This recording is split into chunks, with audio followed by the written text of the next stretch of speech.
infamous Tulsa race massacre 100 years ago.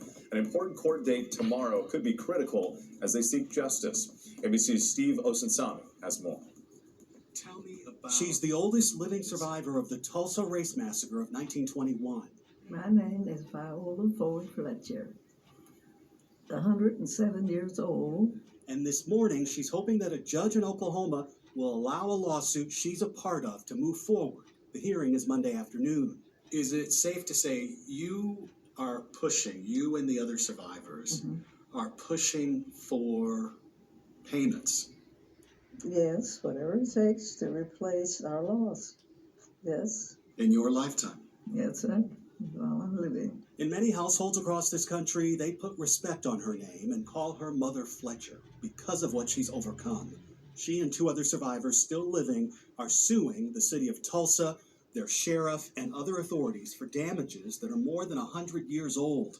When she was just a child, she and her family ran for their lives after a mob of their white neighbors destroyed the Greenwood district, known to many as Black Wall Street, one of the most prosperous black communities in America.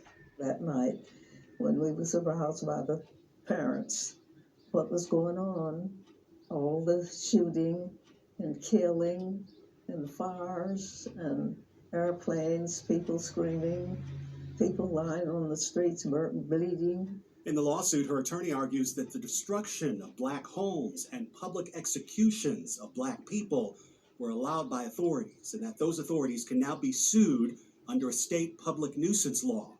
They're suing for a victims' compensation fund that could potentially mean hundreds of millions of dollars. I'm not the judge, but I do believe that the law and the facts are on our side. A similar effort to go after drug makers for the state's opioid crisis recently failed, and Tulsa's mayor, who led the effort to help find missing black victims from the massacre, is against having today's taxpayers pay for yesterday's crimes and wants the judge to dismiss the lawsuit.